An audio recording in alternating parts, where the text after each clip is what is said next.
So we are in a complete lockdown here in the United States and nothing to do but eat. What a mess.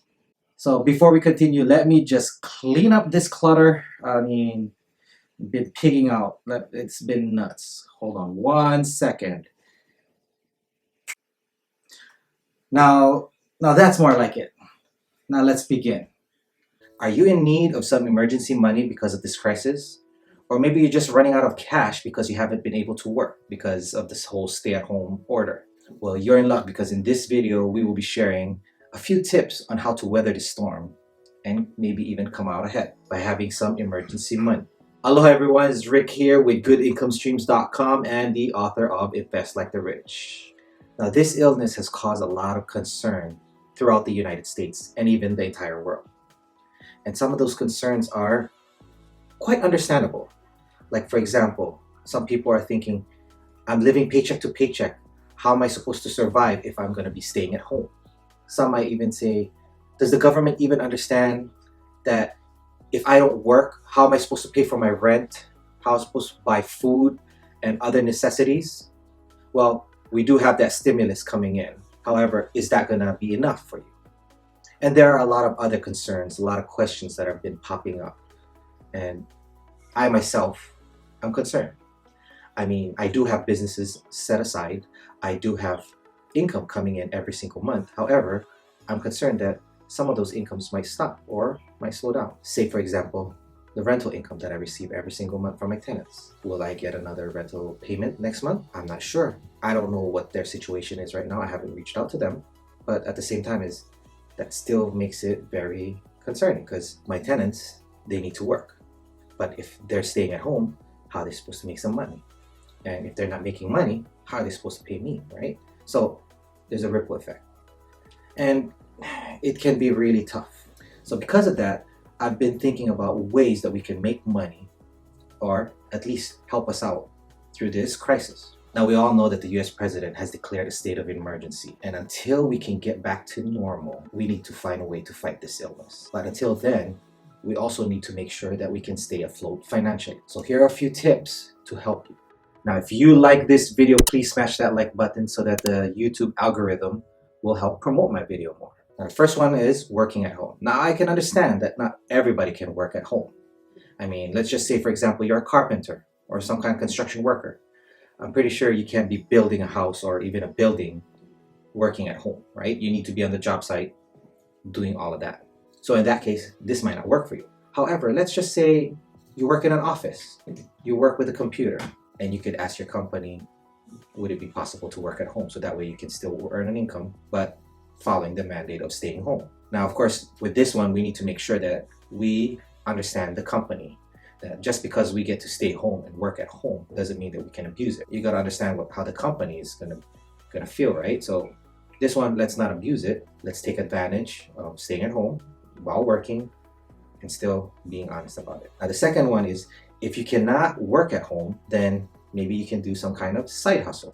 Now, there are quite a bit of side hustles that you can do or freelance work. Some of them will require you to go to people's homes. So let's just say, for example, you're a plumber and you need to go into people's homes to unclog their drains or maybe even fix a leak or something like that. But because of this crisis, that might not work that well because you have to leave your home and go to somebody else's place to do your side hustle. In order to avoid that, let's look at other things that you can do on the computer. One of them would be a copywriter. So copywriter can make some good money. Or a graphic designer, maybe even a PR manager, a web developer. There are many out there. And what I'll do is I'll list it right here. Okay? So those are just a few things that you can do at home. But you might be asking, wait, what if I cannot work from home and I cannot do any of those side hustles because I don't have those skills? There is another way. However, it's not going to be earning money, but just trying to get some kind of emergency fund. And that would be taking out a loan. Now, I know what you must be thinking. Wait, what? A loan? Wait, how am I going to pay that back? I'm not working. I have no income. How am I supposed to pay a loan? Well, the thing is, having a loan doesn't necessarily mean that you will have to pay it all back immediately. But before I continue, I want to ask you, if you are enjoying this video, please hit that like button. Also, don't forget to smash that subscribe button and the notification bell so that YouTube will notify you the next time I post a video. Now getting back to loans. So there are several types of loans that you can take out there, and I'm going to cover two of them. Now the first one would be a HELOC, or a home equity line of credit. Now yes, I understand that this is not going to work for everybody because not everybody owns a home. But if you do own a home and you can take out a HELOC, I suggest you do that for a number of reasons. One of them is that you don't necessarily need to take the money out when you take out that loan, meaning you get approved, it just sits there. You only start paying interest when you take the money out. They usually give you like a check or a card so that you can take money out as you need it. So it's a good way to have money on the side, which is not yours. It's actually it's equity from your property, which is a loan, but at the same time, it's there just in case if you need to take out some money. So that way, just to help you out. And another reason is that usually with HELOCs, the interest rate is pretty low. So equity line of credit, I mean, it depends of course on your credit score, but if you can get approved for a HELOC, you're definitely going to be paying lower interest rates than other ways like credit cards or personal loans. But let's just say that you cannot get a HELOC because you don't own a home or you don't have equity in your property. Then the second one would be a personal loan. Now with a personal loan, of course, your interest rate might be a little bit higher depending again on your credit score, but at the same time, it is a good way to have money. Now this one is a lot faster process. So with the HELOC, sometimes it can take you a month to get approved. I mean, give or take. I mean, some banks are faster, some are slower, but depending on your credit score and all that good stuff, you can get approved with a personal loan on the same day, and you can have your money in your bank account the following day. It's that fast. And I mean, depending of course too on how much you want to borrow, but if you borrow like anywhere from like $5,000 to $15,000, they usually give you an answer that same day. I mean, I've done it several times in the past, and I was able to get $50,000 loan within 30 minutes, and then the money was in my bank account the following day. So don't hold me on this. Every bank is different, but this is speaking from personal experience. I've done it at least 2 times where I took out a personal loan for $15,000 because I needed some extra money to do a business venture, and the next day I had the money.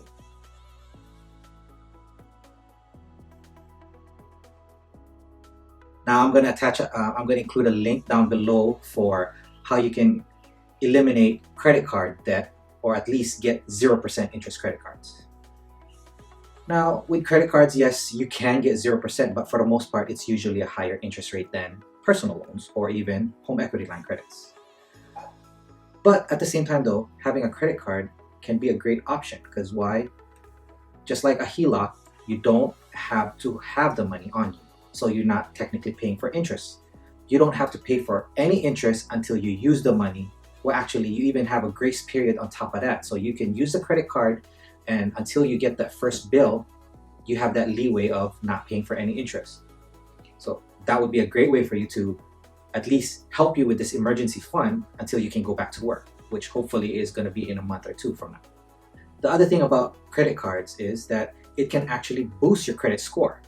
So yes, you might see a slight dip in the very beginning when you apply for these credit cards, but in the long run, you will see an increase in your credit score. And why is that? And that is because your credit limit increases. So say for example, you had one credit card at $1,000 and you used $800 of that. So that's 80%.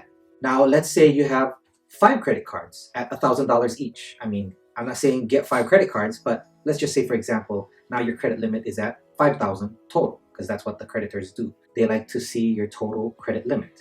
And with that $5,000, you only use $800 of that. So that comes out to about 16%. The creditors look at that and say, wow, this person has a lot of credit limit, but they're only using 16%. So your score will increase. Now, the less you use, I think if you're at 10% or less, I do believe your credit score even goes higher. The smaller the percentage of your credit limit you use, the better your credit score is. So you might as well take advantage of increasing your credit score. And the other great thing about applying for credit cards is that it's totally free to apply. And nothing sounds better than free. I hate paying for anything. However, you can pay for something like annual fees. So don't apply for those credit cards that have annual fees unless the benefits outweigh that annual fee.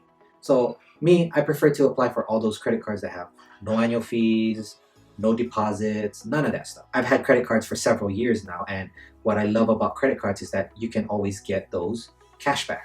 So cashback is always my number one option over mileage. However, I do have credit cards that use miles as well, and I use that for my trips. But during this crisis, who's going to travel, right? Might as well take advantage of something that you can get right now, which is cashback. Plus, you can also get some cash advance from your credit card. So depends on the credit card company. There is a charge for doing a cash advance, plus the interest rate might be higher than your normal. But for the most part is you get to take out money. So just imagine you have that credit card as an emergency fund and you need money, you need cash to pay for maybe rent. You can just run to that ATM machine and do a cash advance. Now, I'm not saying to do that, but that is an option. If I'm not mistaken, some landlords nowadays also take credit card payments instead of sending them a check or a cash. So you might as well be able to have that emergency fund and earn points at the same time or some cash back. Now, I can understand that some of these options are better than the others, but at the same time is at least this is some kind of help. All I want to do is I want to help you get to the next level, right? I mean, we're in this crisis together. We need to figure out ways to get through these rough times. Now, if you enjoyed this video, please don't forget to smash that like button and hit that subscribe button as well. And while you're at it, don't forget to hit the notification bell so that YouTube will notify you the next time I upload another video. Now, I'd like to say mahalo for watching this video, and remember to always strive for financial independence. And until the next time, aloha!